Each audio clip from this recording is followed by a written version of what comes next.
Sir મિત્રો નમસ્કાર. હવે મિત્રો ગઈકાલે આપણે ત્રિકોણમિતિનો પરિચય ચેપ્ટર શરૂ કર્યું. મિત્રો એમાં આપણે સાઈન શાક લેવા ગયો, કોસ પાક લેવા ગયો, ટેન સાપા પડ્યા, એ સૂત્ર ઉપર આધારિત સૂત્રોનો આપણે ખ્યાલ મેળવ્યો. હવે આપણે આજે વિદ્યાર્થી મિત્રો એ જ સૂત્રોને સંબંધ ધરાવતા એટલે કે ત્રિકોણમિતિય ગુણોત્તરો વચ્ચે સંબંધ ધરાવે છે. બરાબર, આપણે ત્રિકોણમિતિય ગુણોત્તરો કેટલા જોયા ભાઈ? 6 જોયા. બરાબર, સાઈન થીટા છે, કોસ થીટા છે, ટેન થીટા. ત્રણ તમે યાદ રાખ્યા હોય તો એની સામે એના વ્યસ્ત. બરાબર, સાઈન નો વ્યસ્ત કયો? કોસેક. પછી કોસ નો વ્યસ્ત કયો? સેક. ટેન નો વ્યસ્ત કયો? કોટ. એ તમે યાદ સરસ રીતે રાખ્યા છે મિત્રો. રેડી? તો મિત્રો ફરીવાર આપણે એનો સંબંધ જે ધરાવતા સૂત્રો છે એની વાત કરવી છે મિત્રો. તો જોઈ લઈએ.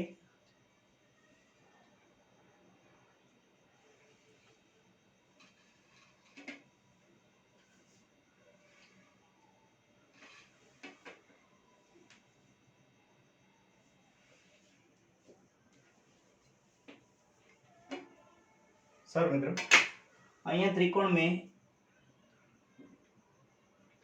ए बी અને સી અને કયો ખૂણો આપણે કાઢી લીધો તો એ. એને અનુલક્ષીને આ કઈ થઈ ભાઈ? સામેની બાજુ. સામેની બાજુ. ઓકે, આ કર્ણ થશે એ તમને ખબર છે. પછી આ કઈ થશે ભાઈ? ખૂણા એ ની એને અનુલક્ષીને વાત કરી રહ્યા છે. ખૂણા એ ને અનુલક્ષીને આ કઈ થાય? પાસેની બાજુ. તો મિત્રો હવે આપણે જે ગઈકાલે ત્રિકોણમિતિય ગુણોત્તરો જે હતા એને ટૂંકમાં યાદ કરી લઈએ બાળકો. તો શું કહે છે ભાઈ? સાઈન. હવે ટૂંકમાં લખતા આપણે આવડી જવું જોઈએ. સાઈન એ. સાઈન એ. સાઈન શાક લેવા ગયો એટલે ઉપર આવશે સામેની બાજુ. બરાબર, છેદમાં કર્ણ. તો સામેની બાજુ કયા ખૂણાને અનુલક્ષીને? એ ને અનુલક્ષીને. ઓકે, તો મિત્રો ગઈકાલે આપણે જોયું હતું સામેની બાજુ એટલે કઈ આવી હતી ભાઈ? બીસી. બરાબર, સામેની બાજુ બીસી અને છેદમાં AB. રેડી બાળકો? એવી રીતે એની પછી સાઈન કોસ A તો પાબા. પાબા નો મીનિંગ મિત્રો સમજી લો પાસેની બાજુ છેદમાં કર્ણ. તો પાસેની બાજુ કઈ થશે ભાઈ? AB ના છેદમાં કર્ણ. સોરી મિત્રો, અહીંયા AB નહીં પણ કર્ણ કયો છે ભાઈ? કર્ણ કયો છે? સોરી મિત્રો, AC છે. ઓકે, સારું. ટેન. બરાબર, આ કર્ણ છે. કર્ણ એટલે કે AC. હાલો, ટેન નું સૂત્ર સામેની બાજુ છેદમાં પાસેની બાજુ. બરાબર શું થશે ભાઈ? સામેની બાજુ એટલે BC, પાસેની બાજુ એટલે કે આ ફરીવાર મિત્રો યાદ કરાવી દઉં છું. એવી રીતે આ ટૂંકી રીતે લખતા પડશે, આપણને આવડી જવું જોઈએ. કોસેક A શું થશે ભાઈ? આનો વ્યસ્ત, સાઈન નો વ્યસ્ત કોણ છે? કોસેક. તો આનો વ્યસ્ત શું થશે ભાઈ? કર્ણના છેદમાં સામેની બાજુ એટલે એનો વ્યસ્ત એટલે શું થશે ભાઈ? આનો વ્યસ્ત થયો AC ના છેદમાં BC. કોસ A નો વ્યસ્ત શું બાળકો?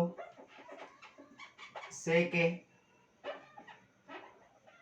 તો એમાં થશે કર્ણના છેદમાં પાસેની બાજુ. ઓકે, સારું. તો આનો વ્યસ્ત શું થશે? AC ના છેદમાં AB. ઓકે, સારું. ટેન A નો વ્યસ્ત શું થશે? cot A. બરાબર, તો એનો વ્યસ્ત એટલે વ્યસ્તનો મીનિંગ સમજે છે મિત્રો? પાસેની બાજુ ઉપર, સામેની બાજુ છેદમાં, એટલે ઈ વ્યસ્ત થયો. પાસેની બાજુ છેદમાં સામેની બાજુ, તો AB ના છેદમાં શું થશે ભાઈ? BC. જે ગઈકાલનું છે આપણે પુનરાવર્તન કર્યું. શું કામ ભાઈ પુનરાવર્તન કર્યું? કારણ કે આપણે ત્રિકોણમિતિય ગુણોત્તર વચ્ચેનો આજે આપણે સંબંધ જોવો છે. બરોબર મિત્રો? હવે મિત્રો આપ સૌ જાણો છો, દાખલા તરીકે આપણે હું વાત કરું કે આ tan A છે, tan A નો, બરાબર? હવે ત્રિકોણમિતિય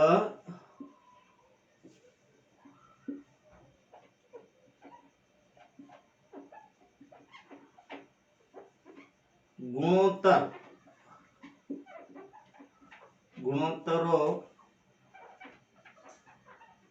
વચ્ચેનો સંબંધ.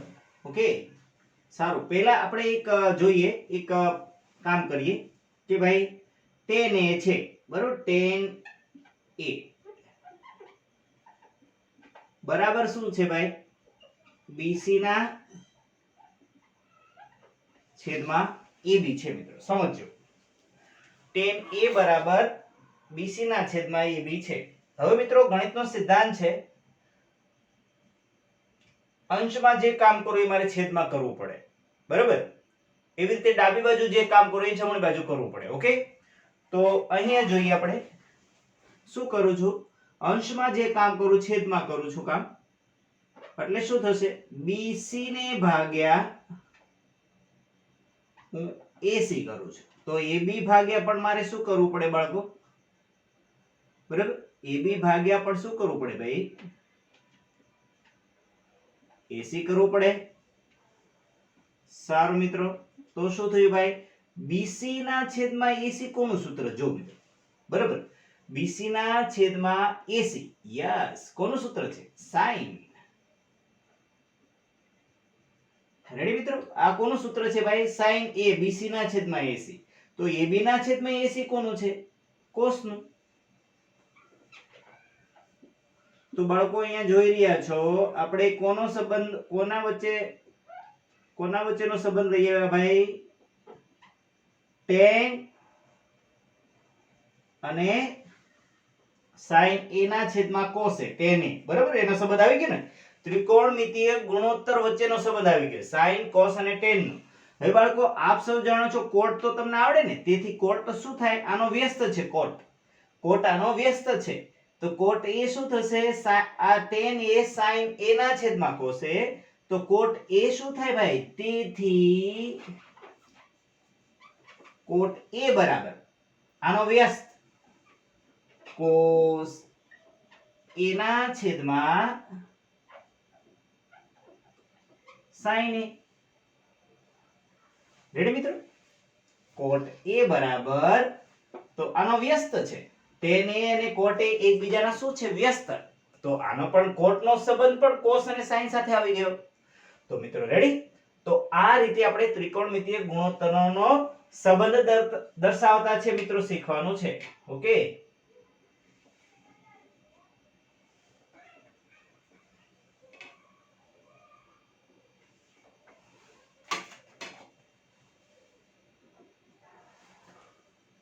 દેવભાઈ છે શૂટિંગ કરી રહ્યા છે, બરાબર? થોડીક દેવભાઈને કે રાહ જોશો ઘડી. હવે આપણે મિત્રો શું કરીએ? બધાય સંબંધ આપણે લખી રાખીએ ત્રિકોણમિતિય ગુણોત્તરના. દાખલા તરીકે હું તમારી સમક્ષ લખું પેલું કે sin A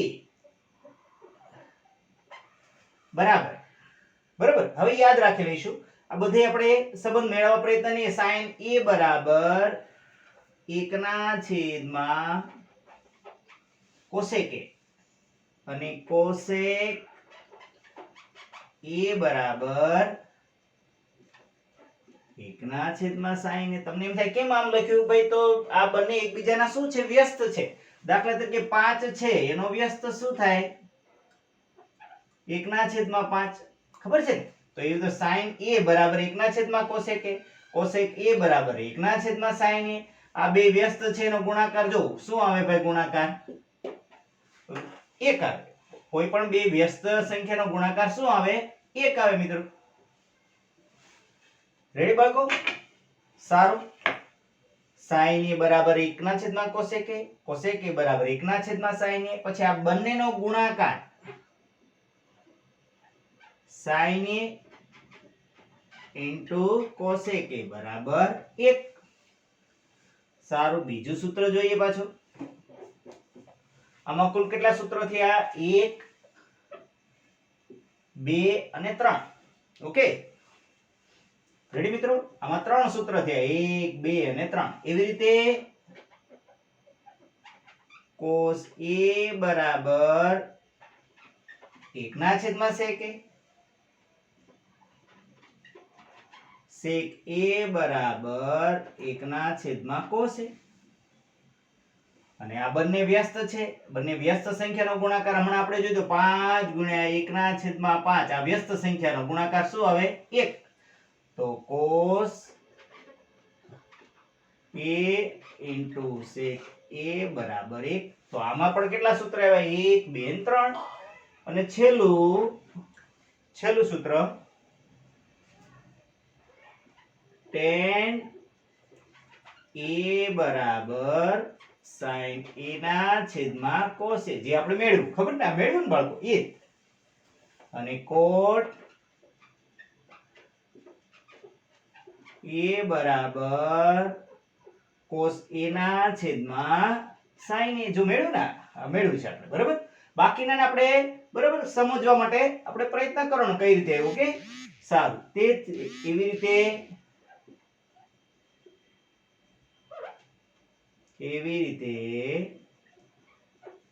tan a into cot a બરાબર 1. રેડી મિત્રો? તો આજે ભાઈ નવા સૂત્ર કયા થયા? પહેલું છે એની અંદર કેટલા થયા? 1 2 3. બીજું છે 1 2 3. ત્રીજું છે 1 2 અને 3. ફરીવાર જોઈ લઈએ ભાઈ. આપણે આજના જ યાદ રાખી લેવાનું છે, બરાબર? તમે એવું લાગે લખીને 20 વાર પ્રેક્ટિસ કરી નાખો. sin a બરાબર 1 ના છેદમાં cosec a, cosec a બરાબર 1 ના છેદમાં sin a. શું કામ ભાઈ આવી રીતે લખવું પડે? 1 ના છેદમાં 5 નો વ્યસ્ત 1 ના છેદમાં 5, બરાબર? એટલે આ વ્યસ્ત કહેવાય. અને વ્યસ્ત સંખ્યાનો ગુણાકાર કેટલો આવે? 1. તમને એમ થાય કઈ રીતે ભાઈ sin a into cosec a 1 થાય છે? એ પણ થોડું સમજાવી દઉં ભાઈ. તમને થાય ને પ્રશ્ન, sin a into cosec a 1 કેમ થયા? તો એ કહી દઉં. કઈ રીતે ભાઈ 1 થાય છે? તો sin a